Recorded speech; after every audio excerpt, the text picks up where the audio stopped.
ما يلفظ من قول إلا لديه رقيب عتيد.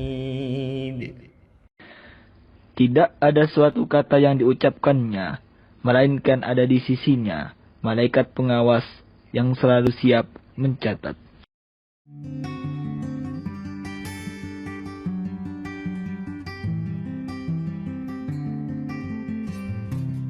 Bismillahirrahmanirrahim. Assalamualaikum warahmatullahi wabarakatuh. Alhamdulillah wassalatu wassalamu ala rasulillah. Amma ba'd. Pencinta ilmu komunikasi Islam, tibalah kita pada akhir daripada tema tentang metode menyampaikan pesan dalam ilmu komunikasi Islam. Setelah kita mempelajari berbagai macam metode, hari ini kita akan menjadikan pertemuan terakhir dalam metode. Dan mudah-mudahan sebelum kajian ini berakhir, tema-tema sebelumnya tentang metode-metode itu bisa dirujuk kembali pada rekaman-rekaman sebelumnya, karena dia menjadi sangat penting bagi kita di dalam modal untuk berkomunikasi secara Islami. Ada hiwar, ada jidal, ada bayan, kemudian ada nasihat, ada tawasi, dan berbagai macam yang kita pelajari. Dan yang terakhir kita pelajari kemarin adalah kita memberikan metode al-mau'izah atau al-wa'ad. Kita memberikan metode al-mau'izah atau wa'ad sebagai salah satu metode dalam menyampaikan pesan. Pencinta ilmu komunikasi Islam, hidup ini ada waktunya kita bahagia, tapi kadang masanya kita dirundung lara. Tidak selamanya kita hidup ini merasakan kebahagiaan.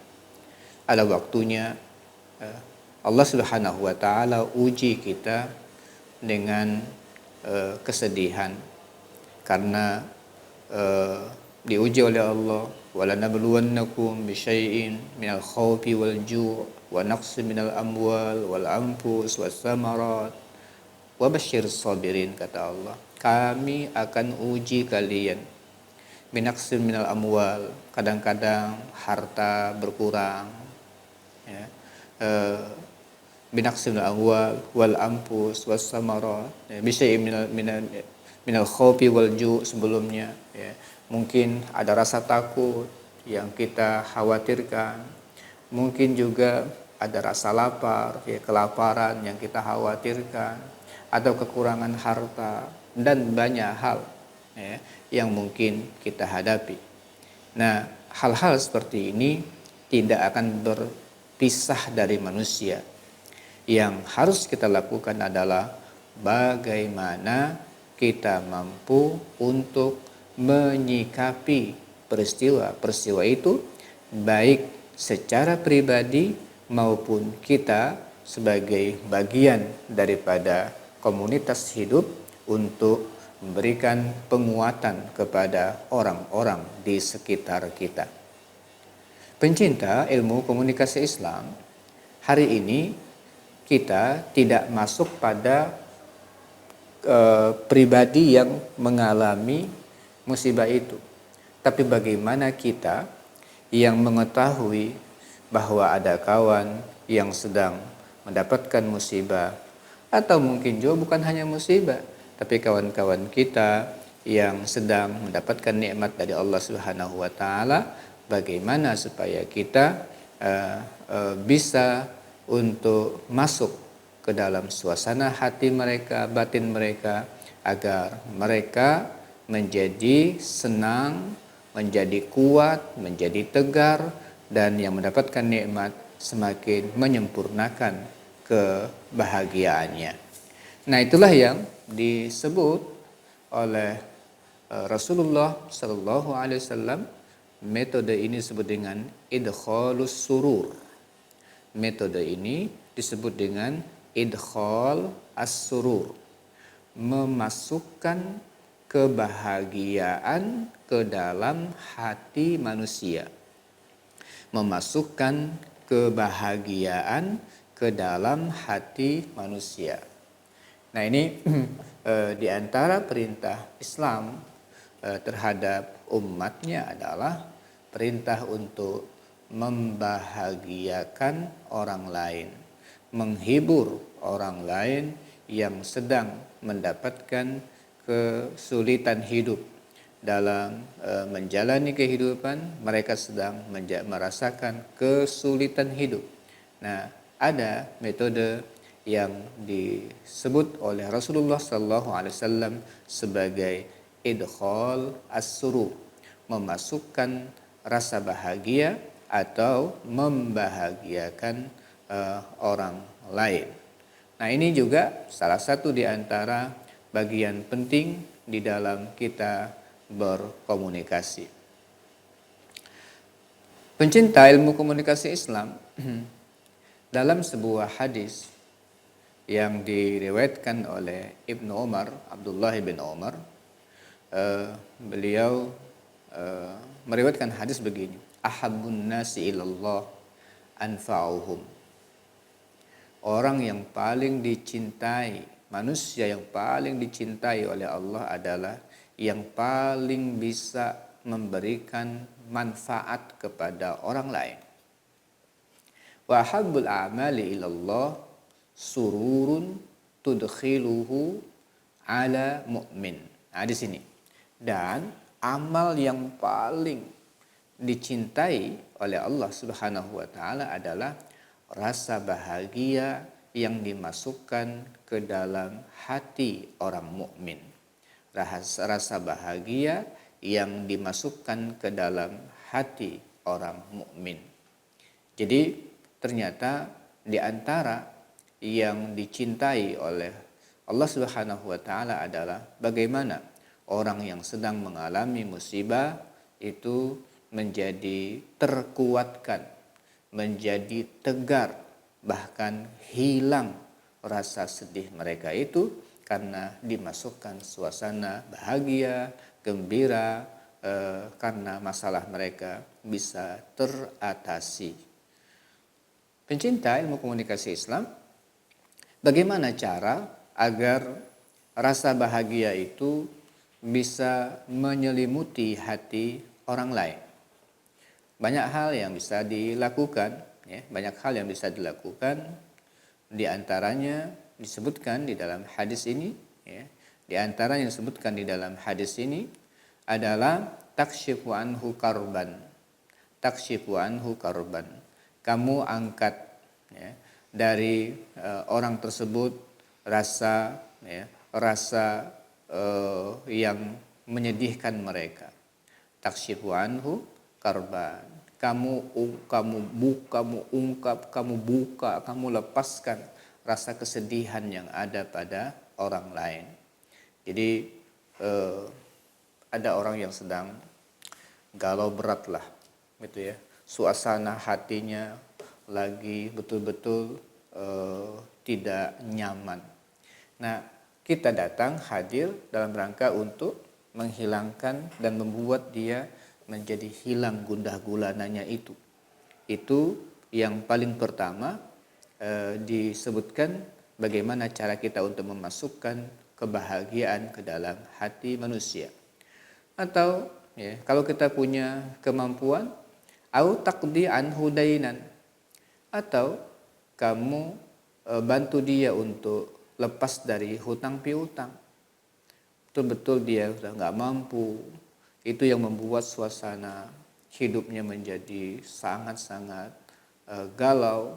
Lalu kamu tahu kamu punya kelebihan, lalu kamu bantu dia untuk lepas dari jeratan hutang yang memang nggak mau mereka harus berhutang dalam memenuhi kebutuhannya. Lalu kamu bantu dia, itu suasana luar biasa, ya, bahagianya orang yang dibantu tersebut. Au tatrudu anhu ju'an, atau ada orang lapar, kamu usir rasa lapar itu. kata Rasul, ya, kamu usir rasa laparnya dengan cara apa? Kasih makanan. Ya, dengan dikasih makanan, orang luar biasa senangnya, bahagianya. Pada saat dia mikirkan makan apa, mau makan apa sekarang, tiba-tiba makanan datang, ya, di rumahnya pada saat dia sangat memerlukan makan. Itu pasti rasa bahagia itu akan menyeruak, rasa bahagia akan meliputi hati mereka. Sampai ya dikatakan di dalam riwayat ini, wala in amshi wala in amshi, ya, ma'a akhil muslim fi hajatin ahabbu ilayya min an a'takifa syahran fil masjid. Sungguh aku berjalan untuk memenuhi hajatku dengan sesama orang muslim. Dalam memenuhi hajat lebih aku cintai dibandingkan aku i'tikaf di masjid selama 1 bulan. Memenuhi hajat, ya, jalan untuk memenuhi hajat orang-orang di sekitarku yang memerlukan hajat itu jauh lebih aku cintai dibandingkan aku i'tikaf sampai 1 bulan. Nah, ini bagian daripada upaya untuk membuat orang menjadi senang, bahagia, menghilangkan rasa gundah gulana mereka dengan hiburan-hiburan, kata-kata yang membuat mereka menjadi tegar. Itu adalah bagian daripada idkhal as-surur. Kemudian juga kalau kita punya kemampuan, dengan cara kita berikan bantuan untuk mereka. Pencinta ilmu komunikasi Islam, jadi membahagiakan orang lain adalah salah satu amal soleh yang sangat besar pahalanya di dalam Islam. Oleh sebab itu, untuk membuat suasana hati mereka menjadi bahagia, ini memerlukan seni.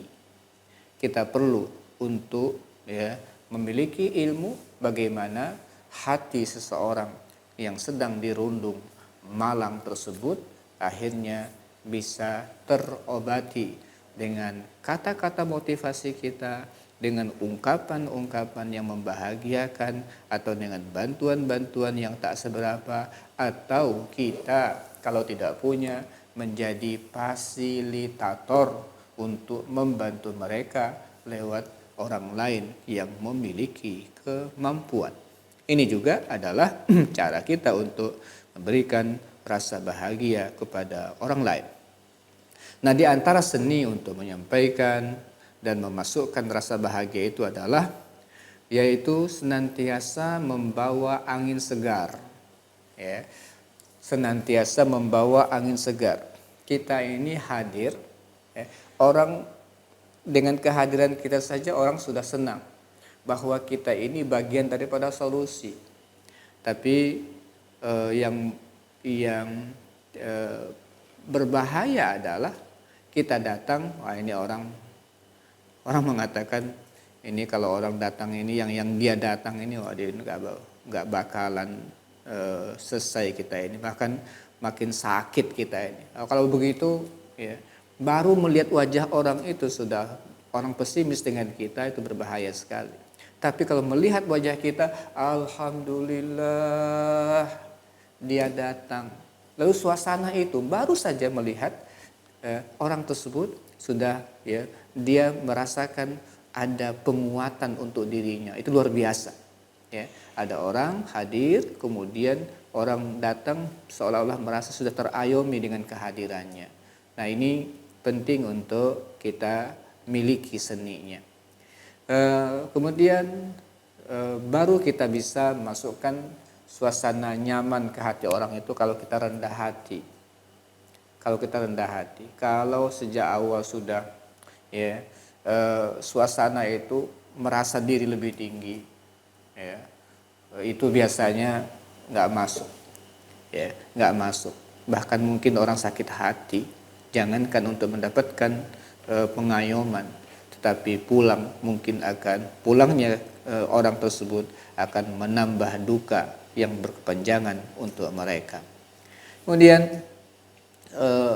hendaklah kita menjadi orang yang disukai dan meringankan orang lain. Jadi di antara yang tadi saya disebutkan, menghilangkan rasa lapar itu adalah salah satu cara penting sekali dalam memasukkan rasa bahagia. Menutup hutang, bagian yang penting untuk memasukkan rasa bahagia.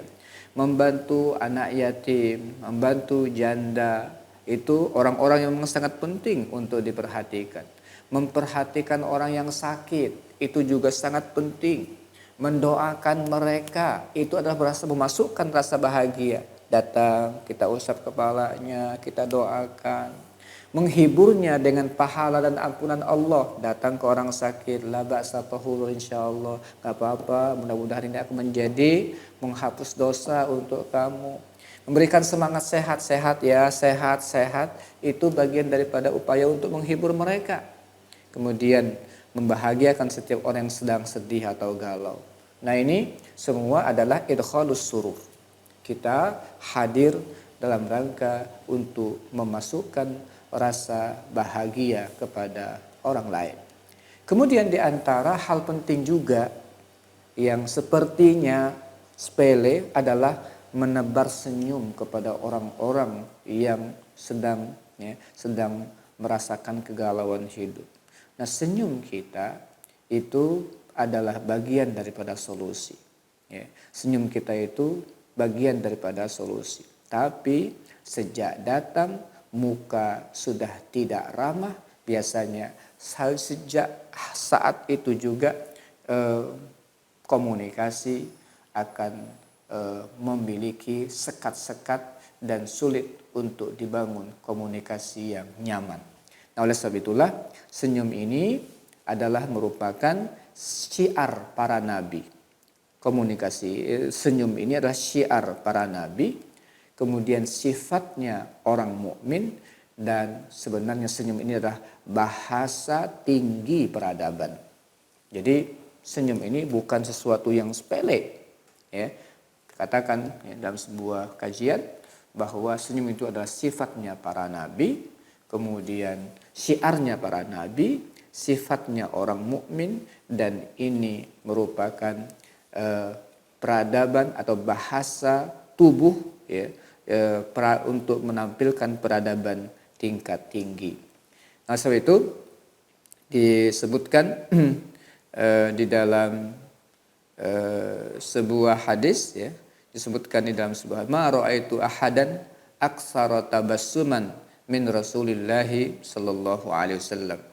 Ma ra'aitu ahadan aktsara tabassuman min Rasulillahi sallallahu alaihi wasallam. Aku tidak pernah melihat ada orang yang lebih sering tersenyumnya dibandingkan Rasulullah sallallahu alaihi wasallam. Nah, pencinta ilmu komunikasi Islam, jadi banyak cara yang sudah kita paparkan di dalam kajian ini untuk memasukkan rasa gembira ke dalam hati manusia. Ya, baik dengan kata-kata, dengan bantuan langsung, dengan bahasa tubuh yang membuat orang menjadi bahagia, hilang rasa kegalauannya, hilang rasa kesedihannya, kegundahannya yang mereka sedang alami. Oleh itu banyak cara ya untuk membahagiakan sesama, di antaranya dengan mengucapkan selamat atas kesuksesan orang yang meraih kesuksesan, mengucapkan belasungkawa dan turut berduka atas musibah yang menimpa saudara kita, bisa membantu mereka, kemudian menebar senyuman dan wajah ceria saat bertemu, meringankan beban saudara saat kesusahan, dan lain-lain. Oleh sebab itu, terakhir kami ingin sampaikan, membahagiakan orang lain akan membuat komunikasi mereka akan lancar dengan sesama. Bahkan semua sekat biasanya lepas. Nah, inilah pentingnya kita untuk berkomunikasi dengan cara idkhalus surur, menghadirkan rasa bahagia, memasukkan bahagia kepada orang lain, terutama saat orang memang memerlukan suasana yang nyaman karena hati mereka sedang dirundung malam. Meskipun demikian, idkhalus surur juga bisa dimasukkan kepada saudara kita yang sedang bahagia, supaya kita ucapkan selamat untuk menyempurnakan kebahagiaan mereka. Mudah-mudahan kita menjadi bagian dari orang yang selalu hadir untuk memberikan kenyamanan buat orang lain. Dan itulah di antara syiar komunikasi Islam, menyelamatkan diri sendiri, memberikan kenyamanan untuk orang lain. Syiar kita adalah ketika berkomunikasi secara Islami, menyelamatkan diri sendiri, karena ungkapan-ungkapan kita akan dihitung oleh Allah, akan dihisap oleh Allah. Dengan komunikasi Islam, selamatlah kata-kata yang keluar dan akan memberikan kenyamanan buat orang lain. Pencinta ilmu komunikasi Islam, dengan demikian berakhirlah kajian kita tentang metode-metode menyampaikan pesan. Mudah-mudahan sekian metode yang sudah kita pelajari ini dapat memberikan kontribusi bagus bagi kita di dalam berkomunikasi secara Islami. Tapi untuk hal tersebut, mari kita pelajari, ulang-ulang lagi, praktekkan, latih diri untuk melaksanakan berbagai macam metode itu dalam berbagai kesempatan dan di dalam berbagai keadaan. Mudah-mudahan kita bisa melaksanakannya sehingga bisa menyelamatkan diri kita dan bisa memberikan kenyamanan dan kebahagiaan buat orang lain. Aku qouli hadza wa astaghfirullah li wa lakum. Assalamualaikum warahmatullahi wabarakatuh.